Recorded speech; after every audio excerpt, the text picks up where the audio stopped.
Hoje vamos falar um pouco sobre semântica e pragmática, começando a introdução do seu significado e a importância para os estudos linguísticos.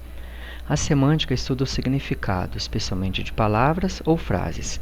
Vamos pegar uma palavra, por exemplo, como quebrar, em duas frases que aparentemente têm uma relação de significado desse verbo diferente, como em um B, Pedro quebrou o copo, e um C, Pedro quebrou a cara. Veja que temos sujeito, que é igual a Pedro, o verbo, que é igual nos dois casos, temos o objeto direto, tanto em B quanto em C, mas o significado parece ser diferente.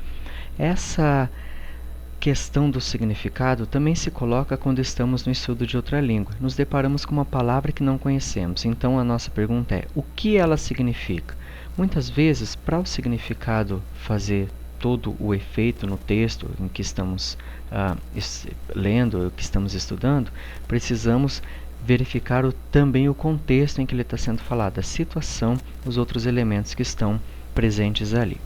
Então, a pragmática é quem vai dar luz a tudo isso. A pragmática vai estudar o contexto linguístico, tudo aquilo que está envolvido no significado de uma palavra, de uma frase, num texto, seja ele escrito ou falado, e também o contexto extralinguístico, ou seja, a situação toda que está envolvendo aquela palavra ou aquela frase.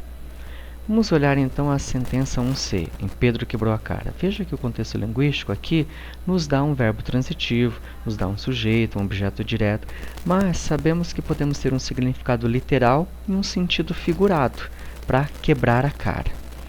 O contexto extralinguístico, ou seja, o a mais que está presente no texto, na fala também, tanto o texto escrito como falado, repito, é que vai fazer com que tenhamos a interpretação definitiva dessa frase. Então, se estivermos falando que o Pedro estava andando de bicicleta e caiu e Pedro quebrou a cara, estamos falando do significado literal, digamos assim.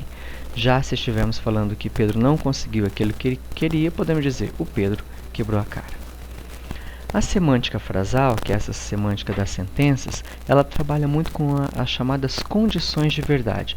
Em outras palavras, para um semanticista, especialmente para um semanticista de ordem formal, não interessa muito saber se uma frase é verdadeira, se uma frase é falsa, qual o significado daquela frase do ponto de vista conceitual e etc. Para ele, o mais importante é saber em quais condições essa sentença é verdadeira ou falsa. Numa sentença, por exemplo, como está chovendo em Curitiba, nós vamos verificar que ela é verdade se e somente se estiver chovendo em Curitiba no exato momento em que eu pronunciar a sentença. Veja que ela está propensa a diferente significado, ou seja, ser verdadeira em um momento e ser falsa em outro, dependendo do dia. Hoje, por exemplo, pode ser verdadeira, está chovendo em Curitiba. Amanhã pode ser falsa. Então, nós sabemos as condições para ela ser verdade. Tem que estar chovendo no momento em que eu pronuncio a frase. E nós sabemos as condições para ser falsa. Pronto, é isso que um semanticista quer saber. Basicamente, quais as condições para uma sentença ser verdadeira ou ser falsa.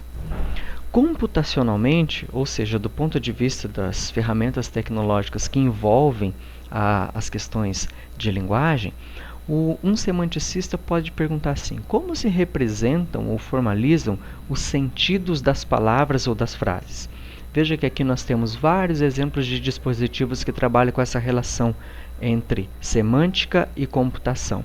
Pode ser pelos tradutores, como o Google Translate, pode ser por revisores, como o revisor que você tem aí no seu programa de texto, pode ser sumarizadores, que são programas que fazem sumarização textual, e uma série de outros.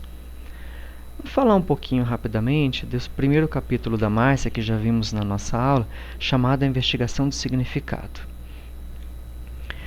Lá, neste capítulo, a Márcia Cansado nos mostra que o falante tem um conhecimento da língua. Ele tem uma gramática sem ir para a escola, e é essa gramática que ele tem, o conhecimento intrínseco que ele tem da sua língua, que é o objeto do estudo do linguista.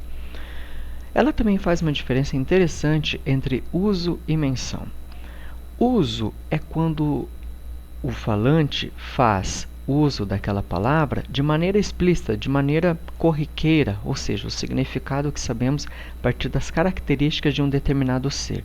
Veja que na sentença 5A, macaco tem pelos, nós estamos usando a palavra macaco, ou seja, estamos falando desse ser no mundo que possui pelos. Já em 5b, estamos falando da expressão linguística. A palavra macaco tem 6 letras. Neste caso, quando falamos dimensão, podemos usar a expressão, podemos usar algumas expressões para ter como chave se estamos de fato mencionando aquela palavra ou expressão. Então podemos dizer assim: a palavra macaco tem 6 letras, a expressão macaco tem 6 letras, ou a frase macaco tem 6 letras, é composta de um sujeito, um verbo ou 3 substantivos e etc, etc. A semântica também faz uso da composicionalidade. O que é então a composicionalidade? Veja que a definição melhor que temos para a composicionalidade é de que o significado de uma frase é igual ao significado de suas palavras. Mas será que é mesmo? Vamos ver então o que seria isso nas sentenças a seguir. Pedro pagou um mico na festa. Veja que aqui parece que o significado não é composicional no sentido de vamos somar o significado de cada palavra. Porque pagou um mico é uma expressão idiomática que temos em português. Da mesma maneira, Maria ficou de nariz empinado na festa e o menino anda matando aula. Aqui nós temos a expressão de andar, o verbo andar, que não significa necessariamente andar, e matar aula, que não significa matar, no sentido que sabemos de tirar a vida. Então, um resumo.